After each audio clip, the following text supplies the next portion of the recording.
తెలంగాణ రాష్ట్రంలో 3 రోజులు ఎడతెరిపి లేకుండా కురిసిన భారీ వర్షాలకు పంటలకు ఆస్తులకు తీవ్ర నష్టం సంభవించింది. రోడ్లు, బ్రిడ్జీలు, రైల్వే ట్రాక్లు ధ్వంసమయ్యాయి. పొలాలు, చెరువులను తలపిస్తున్నాయి. ఇక ఊరా ఏరా అనే విధంగా కూడా తయారైంది పరిస్థితి. ఆహారం అందక, విద్యుత్ సరఫరా లేక జనం అల్లాడిపోతున్నారు. అయితే ఇప్పుడు ఈ వర్షాలు బీజేపీ ఎంపీలకు అగ్ని పరీక్షగా మారాయి. ఇంత పెద్ద మొత్తంలో నష్టం జరిగినా కేంద్రం నుంచి వరద సాయం తెస్తారా? తెస్తే ఎంత తెస్తారు? లేక సైలెంట్గా ఉంటారా అనే ప్రశ్నలు సర్వత్రా ఉత్పన్నమవుతున్నాయి. బీజేపీకి 8 మంది ఎంపీలున్నారు. అందులో 2 కేంద్ర మంత్రులుగా బాధ్యతలు నిర్వర్తిస్తున్నారు. ఈ క్రమంలో వీరంతా ఎంత మేరకు వరద సాయం నిధులు తీసుకొస్తారు, ఏ మేరకు చొరవ చూపిస్తారన్నది ఇప్పుడు ఆసక్తికరంగా మారింది. దీనిపై ప్రైమ్ 9 ప్రత్యేక కథనం.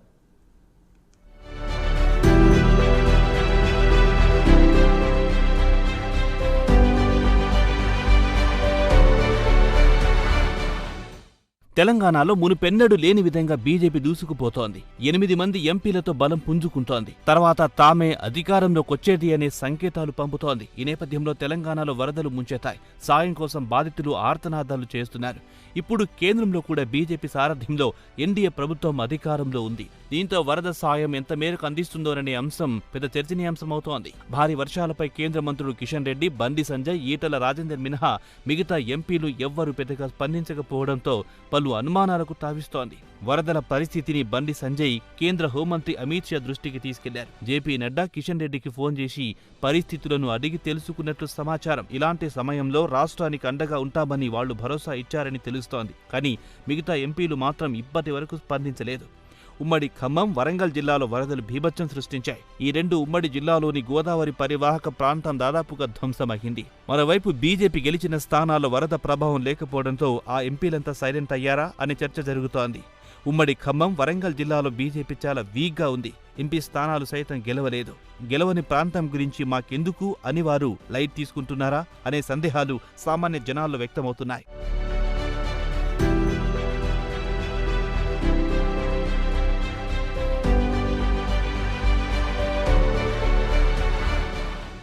గతంలో ఇలాంటి విపత్తు సమయంలో కేంద్రంలో ఉన్న బీజేపీ పెద్దగా స్పందించేది కాదు. కేసీఆర్ ముఖ్యమంత్రిగా ఉన్న సమయంలో బీజేపీని దూరం పెట్టారు. ప్రధాని మోదీ సహా కేంద్ర మంత్రులెవ్వరొచ్చినా ఆయన హాజరయ్యేవారు కాదు. కేసీఆర్ హయాంలో వరదలొచ్చినా క్లౌడ్ బరెస్ట్ అయ్యిందని కామైపోయేవారు బీజేపీ నేతలు. ఆ సమయంలో కేంద్రంతో సఖ్యత లేకపోవడంతో రాష్ట్రానికి నిధులు కూడా సరిగ్గా రాలేదని విమర్శలొచ్చాయి. ఇప్పుడు ఆ పరిస్థితి లేదు. కాంగ్రెస్ ప్రభుత్వం అధికారంలోకొచ్చాక ఆ సీన్ మారింది. రాజకీయాలు, విమర్శలు పక్కన పెడితే నిర్ణయాత్మక విధానాల్లో, ఇతర అంశాల్లో కేంద్రంతో సఖ్యత ఉండి అభివృద్ధికి నిధులను తెచ్చుకోవాలని ప్రభుత్వం ప్రయత్నం చేస్తున్నట్లు తెలుస్తోంది. అయితే వరద నేపథ్యంలో కేంద్రం తెలంగాణకు ఎన్ని నిధులు కేటాయిస్తుంది అన్నదే ఇప్పుడు ప్రశ్నార్థకంగా మారింది. ఇందులో బీజేపీ ఎంపీల కృషి ఎంత మేరకుంటుందనేది చర్చనీయాంశమవుతోంది. ఈసారి తమదే అధికారమని చెబుతున్న బీజేపీ ఇప్పుడు వరద బారిన పడిన రాష్ట్రాన్ని ఎలా ఆదుకుంటుందనేది సర్వత్రా ఆసక్తికరంగా మారింది.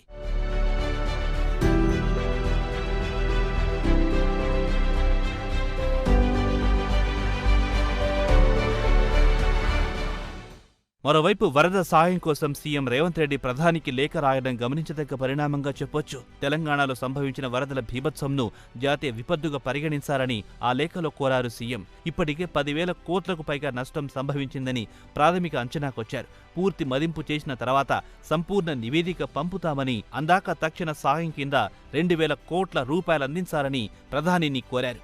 మరో అడుగు ముందుకేసి రేవంత్ తెలివిగా వ్యవహరించారు. వరద ప్రభావిత ప్రాంతాల్లో పర్యటించాలని ప్రధానిని కోరారు సీఎం రేవంత్ రెడ్డి. దీంతో ఇప్పుడు ఇది హాట్ టాపిక్గా మారింది. వరదపై తక్షణం స్పందించిన రేవంత్ రెడ్డి అదే రీతిలో ప్రధానికి లేఖ రాయడం ఇప్పుడు రాజకీయ వర్గాల్లో చర్చనీయాంశమవుతోంది. రాష్ట్రంలో రాక కాంగ్రెస్ ప్రభుత్వం అధికారంలోకి వచ్చింది. ఇంకా ఏడాది కూడా పూర్తి కాలేదు. ఈ తరుణంలో రాష్ట్రాన్ని వరదలు ముంచెత్తి తీవ్ర నష్టాన్ని కలిగించింది. ఇప్పుడు దీనిని ఆసరాగా తీసుకుని 2 పార్టీలు తమ రాజకీయ ప్రయోజనాలకు తావివ్వకుండా బాధితులకు ఎంతవరకు సాయం చేయగలుగుతారో అని సామాన్య జనాల్లో ఆసక్తి నెలకొంది.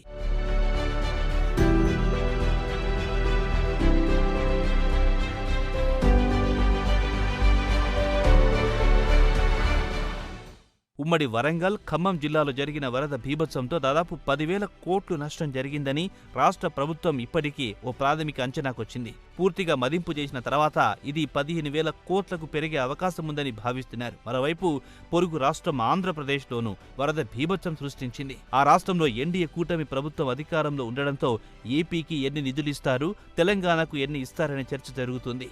తెలంగాణకు నిధులిస్తే లోకల్ బాడీ ఎన్నికల్లో బీజేపీకి ప్లస్ అవ్వడంతో పాటు వీక్గా ఉన్న జిల్లాల్లో స్థానిక లీడర్ల ఎదుగుదలతో పార్టీ బలోపేతానికి దోహదపడుతుందని రాజకీయ విశ్లేషకులు అభిప్రాయపడుతున్నారు. దీంతో రాబోయే అసెంబ్లీ ఎన్నికల్లో విజయం సాధించడానికి మార్గం ఏర్పడుతుందని పరిశీలకుల మాట. ఒకవేళ కేటాయించకుంటే బీజేపీకి అటు కాంగ్రెస్ ఇటు బీఆర్ఎస్ నుంచి విమర్శలు తప్పవనే చర్చ పొలిటికల్ వర్గాల్లో జరుగుతోంది. మరి కేంద్ర ప్రభుత్వం నిధులు కేటాయింపు అంశంపై ఎలాంటి నిర్ణయం తీసుకుంటుందనేది వేచి చూడాలి.